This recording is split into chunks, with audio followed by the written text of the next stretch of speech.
گے جو امام ضامن، جن کا لقب صرف انہی کو امام ضامن کہا جاتا ہے. آپ امام ضامن جو مانتے ہیں وہ امام رضا علیہ السلام سے منسوب ہے، کیونکہ ضامن آہو ہیں. آج امام کے نام پہ جو کچھ دیں گے انشاءاللہ تعالی وہ امام آپ کو اس سے کئی گنا زیادہ پلٹا کے واپس کریں گے. آئمہ علیہ السلام کسی کا ادھار نہیں رکھتے، جو آپ ان کے نام پہ خرچ کر دیتے ہیں وہ آپ کو پلٹا دیتے ہیں، کئی گنا ہو کے واپس آتا ہے. امام علیہ السلام کے بے انتہا مناقب و فضائل ہیں، لیکن واحد امام ہیں جن کو رضا کہا جاتا ہے، امام علی بن موسیٰ الرضا علیہ السلام. رضا یعنی جس کی خوشنودی خدا کی خوشنودی ہو اور وہ خدا کی ہر مرضی پہ راضی ہو.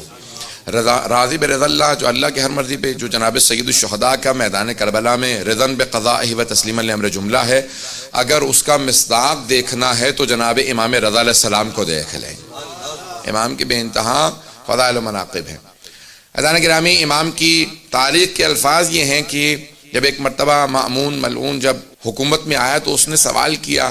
جب مأمون حکومت میں آیا تو اس نے آنے کے بعد فوراً سوال کیا کہ کس کس سے میری حکومت کو خطرہ ہو سکتا ہے. فضل ابن ربی سے پوچھا تو اس نے کہا کہ 3 لوگوں سے تیری حکومت کو خطرہ ہو سکتا ہے. اس نے کہا میرے ذہن میں 2 تھے. تیرے ذہن میں کون کون ہے؟ کہا تیرا بھائی امین.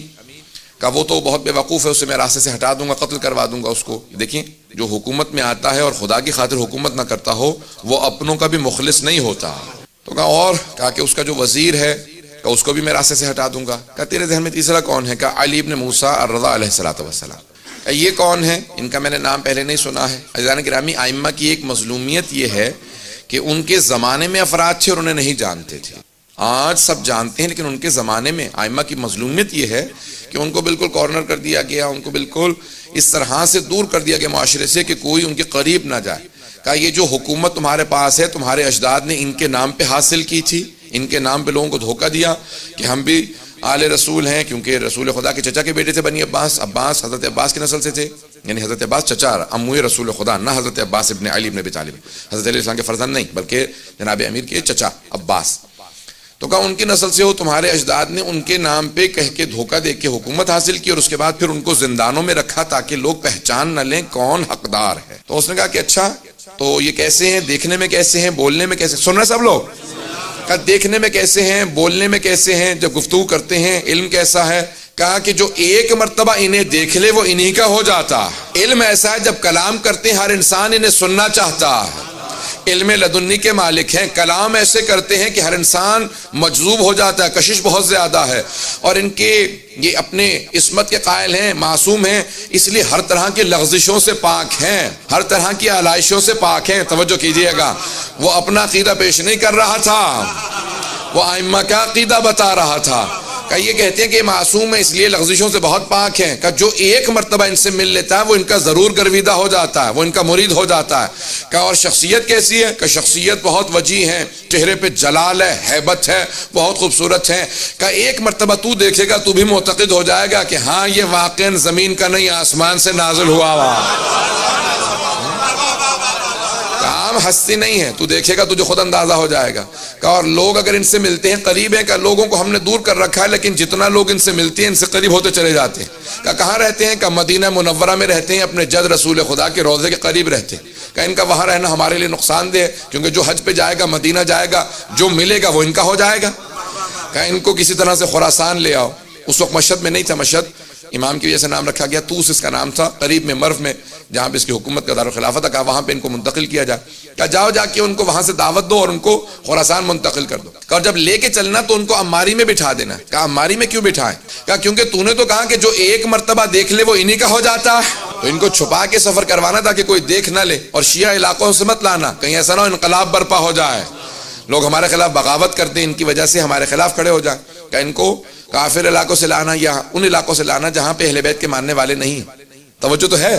جب سفر شروع ہو گیا، یہاں سے گئے، امام سے کہا کہ آپ خراسان میں آپ کو طلب کر لیا گیا. امام نے اپنے سارے بہن بھائیوں کو جمع کیا، بنی ہاشم کو جمع کیا، سادات کو جمع کیا، اور کہا دیکھو جس طرح سے جناب امیر جب گئے تھے نا مدینے سے تو جانتے تھے میں پھر واپس کوفے سے نہیں آؤں گا، جس طرح سید الشہداء گئے تھے جانتے تھے، اس طرح سے میں بتا رہا ہوں کہ میں واپس نہیں آؤں گا، یہ میرا آخری سفر ہے اور اسی کے اندر میری شہادت ہو جائے گی سفر میں.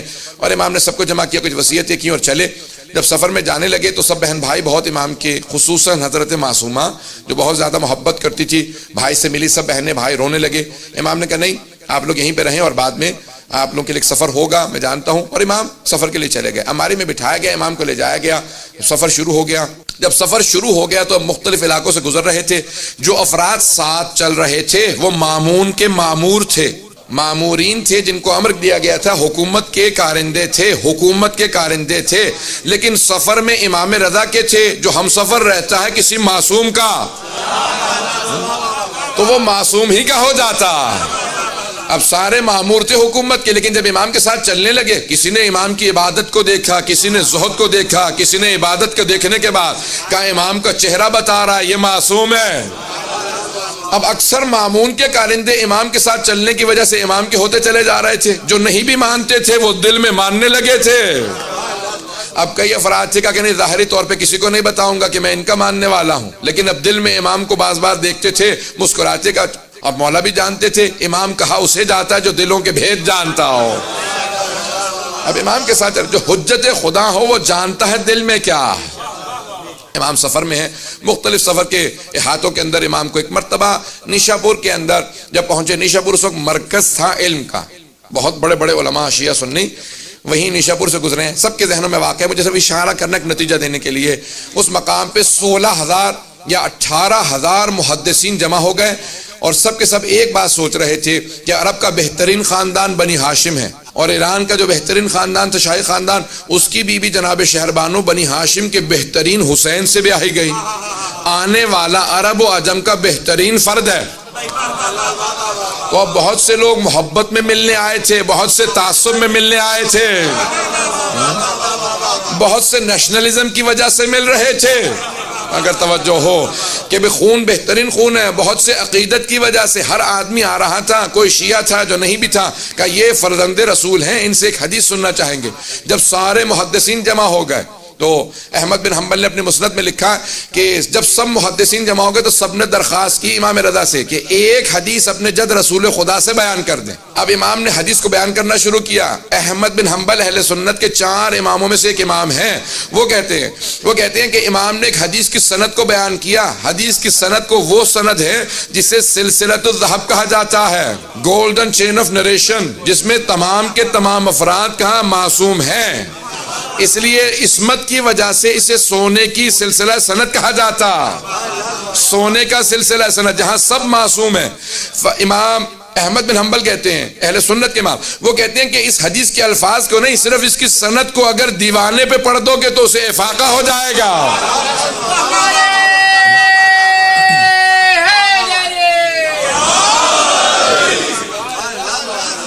اگر دیوانے پہ پڑھ دو سے افاقہ ہو جائے گا۔ کہا کیوں؟ کہ اگر بیمار پہ پڑھو کہ شفا مل جائے گی۔ کہ کسی بھی مرض کے اندر کوئی مبتلا ہو، کسی بلا میں مبتلا ہو، سند کو پڑھ لے کا واحد حدیث ہے جس کے سلسلہ سند میں سب کے سب معصوم ہیں۔ امام نے کہا میں اپنے والد گرامی موسیٰ کاظم سے بیان کرتا ہوں، وہ میرے دادا جعفر صادق سے بیان کرتے ہیں، وہ اپنے والد محمد باقر سے بیان کرتے ہیں، وہ اپنے والد زین العابدین سے بیان کرتے ہیں، وہ اپنے والد حسین ابن علی سے بیان کرتے ہیں، وہ اپنے والد علی ابن ابی طالب سے بیان کرتے ہیں، وہ رسول خدا سے، وہ جبرائیل سے کہ خدا نے کہا۔ ایک مرتبہ امام نے فرمایا کہ اللہ سبحانہ وتعالیٰ کہتا ہے، یعنی حدیث قدسی ہے کہ کلمۃ لا الہ الا اللہ حسنی فمن دخل حسن امن من عذابی۔ حدیث سب کے ذہنوں میں ہے، مجھے صرف نتیجہ پیش کرنا ہے کہ لا الہ الا اللہ میرا قلعہ ہے، جو میرے قلعے میں داخل ہوا میرے عذاب سے بچ گیا۔ امام نے یہ کہا اور آواز دی جس نے مہار پکڑ رکھی تھی، امام نے کہا اونٹنی کو آگے بڑھا دے۔ امام نے پردہ گرا دیا، جیسی اونٹنی آگے بڑھی امام نے سب کو سوچنے پہ مجبور کیا۔ جب سب لکھ رہے تھے سند کو، حدیث کے الفاظ کو، روایت کے الفاظ کو، متن کو سب نے لکھا، قلم روک دیے کہ صرف لا الہ الا اللہ کہیں جنت میں چلے جائیں گے۔ امام نے جب سب کو لمحہ فکریہ دے دیا، سوچنے میں مجبور کیا، تو امام نے دوبارہ کا ذرا رک، ایک مرتبہ امالی کا پردہ ہٹایا۔ امام نے کہا بشروطہا، لا الہ الا اللہ کی کچھ شرائط ہیں، کنڈیشنز ہیں، وَأَنَا مِن شُرُوطِهَا۔ لا الہ الا اللہ کی شرائط میں سے ایک شرط کا نام امام رضا ہے۔ امام پہنچے تو اس نے فوراً پہنچنے کے بعد مامون نے دیکھا امام کو، وہ جو سب سے دربار میں کہہ رہا تھا خبردار کوئی تعظیماً کھڑا نہ ہو، توجہ ہو، وہ خود ایک مرتبہ اپنے تخت پہ کھڑا ہوا اور امام سے کہنے لگا فرزند رسول تشریف لائیے، یہ آپ ہی کا تخت ہے، میرے تو وڈیرے بھی کہہ گئے اگر آپ نہ ہوتے تو ہم ہلاک ہو جاتے۔ ایک مرتبہ اس نے امام کو دعوت دی، امام نے کہا تیرے تخت سے مجھے ظلم کی بو آتی ہے، میں تیرے تخت پہ نہیں بیٹھوں گا، میرے لیے ممبر لگوا دے۔ ایک مرتبہ ممبر لگایا گیا، وہ خود تعظیماً کھڑا ہوا، سارا دربار کھڑا ہو گیا۔ امام سے کہا کہ آپ کو میں اپنا ولی عہد بنانا چاہتا ہوں، کراؤن پرنس بنانا چاہتا ہوں۔ امام نے کہا کیسی ولی عہدی؟ جب میں جانتا ہوں کہ میں تجھ سے پہلے شہید ہو جاؤں گا اور تو جو ہے مجھے خود سے زہر دے دے گا تو پھر میں کیسی ولی عہدی قبول کروں؟ کہ نہیں آپ کو ولی عہدی قبول کرنی ہی ہوگی۔ امام نے کہا اگر زبردستی ہے تو پوچھ کیوں رہا ہے؟ جو تو نے لگانا میرے نام کے ساتھ لقب لگا دے، اگر پوچھ رہا ہے تو میں رد کرتا ہوں۔ یہ اگر توجہ ہو، امام نے کہا اگر پوچھ رہا ہے تو میں رد کر رہا ہوں، اور اگر تیری زبردستی ہے تو نے جو بھی نام لکھنا میرے نام کے ساتھ لقب لگا دے۔ اس نے کہا نہیں آپ ولی عہد ہیں۔ امام نے کہا ایک شرط کے ساتھ، کوئی فیصلہ نہیں کروں گا، بات میں نہیں پہنچا پایا، کوئی فیصلہ نہیں کروں گا، آپ سب میرے پاس آئیں کہ آپ ہمارے جج بن جائیں، قاضی بن جائیں۔ میں کہوں ٹھیک ہے لیکن کوئی فیصلہ نہیں کروں گا۔ اب اس کا مطلب ہے کون سے جج، کیسا جج؟ جب فیصلے کوئی نہیں کروں گا تو جج کس بات کا ہوں؟ امام نے کہا ولی ہے تو فیصلہ کوئی نہیں کروں گا۔ اس کو سمجھ نہیں آیا، اس نے کہا ٹھیک ہے قبول ہے، اس نے اس کو قبول کر لیا، کہا ولی عہدی قبول ہے، آپ ولی عہد ہیں، ایک مرتبہ ہر جگہ پہ اعلان کر دو۔ اب امام نے جب دیکھیں ابھی امام کیا کہہ کے آئے ہیں، بے شروطہا لا الہ الا اللہ کی شروط میں سے ایک شرط ہوں۔ امام سمجھا یہ رہے ہیں کہ اس کی ولی عہدی معنی ہی کچھ نہیں رکھتی، میں توحید کی شرائط میں ہوں۔ جو توحید کی شرائط میں ہو، مامون کی ولی عہدی کیا معنی رکھتی ہے؟ اگر بات پہنچ رہی ہو، اس کی ولی عہدی کی حیثیت کیا ہے؟ میں توحید کی شرائط میں ہوں، یہ ایک ظالم بادشاہ ہے۔ ایک مرتبہ فیصلہ آیا اس کے سامنے اور ایک آدمی کو لایا گیا کہ یہ چور ہے، اس نے چوری کی ہے۔ تو اس نے مامون نے فوراً چور سے سوال کیا کہ بھئی واقعاً تم نے چوری کی ہے؟ اس نے کہا ہاں چوری کی ہے۔ کہا جانتے ہو چوری کی سزا کیا ہے اسلام میں؟ کہا ہاں ہاتھ کاٹ دیا جاتا ہے، حد جاری ہوتی ہے۔ کہا اچھا حد جاری ہوتی ہے، جانتے ہو پھر بھی چوری کی اور اقرار بھی کر رہے ہو؟ کہا ہاں حد جاری ہوتی ہے لیکن کون حد جاری کرے گا؟ کون میرا ہاتھ کاٹے گا؟ تو نہیں پہنچا پا رہا۔ کہا تو میرا ہاتھ کاٹے گا؟ ہاں میں ہاتھ کاٹوں گا۔ تو نے سوال کیسے کر دیا کہ میں تیرا ہاتھ کاٹوں گا؟ کیوں نہیں کاٹ سکتا، میں حاکم وقت ہوں۔ کہا سن، تیرے باپ نے جو بیت المال سے پیسہ چرایا تھا اس سے ایک کنیز کیوں خریدا؟ تو اس سے پیدا ہوا، تو پوری امت کی ملکیت ہے، حاکم نہیں ہے۔ خبردار میرے سے اونچی آواز سے بات نہ کرنا، میں امت ہوں، تو امت کی ملکیت ہے۔ اس نے کہا تو نے میری توہین کی ہے، جسارت کی ہے، تجھے سزا ملے گی اور ہمارا ولی عہد فیصلہ کرے گا۔ امام سے کہا کہ آپ فیصلہ کیجئے۔ امام نے کہا کیسا فیصلہ؟ کہا آپ ولی عہد ہیں، آپ فیصلہ کیجئے۔ امام نے کہا میں نے تو پہلے شرط رکھی تھی کوئی فیصلہ نہیں کروں گا۔ بات واضح ہے، میں نے تو پہلے شرط رکھی تھی کوئی فیصلہ نہیں کروں گا۔ اس نے کہا کہ نہیں آپ کو فیصلہ کرنا ہوگا، میرے پہ حرف آ رہا ہے اور آپ فیصلہ نہ کریں۔ امام نے کہا پھر سن، جو یہ کہہ رہا ہے وہ سچ ہے۔ جو بیت المال سے چرا لیا جاتا ہے وہ بیت المال ہی کا رہتا ہے۔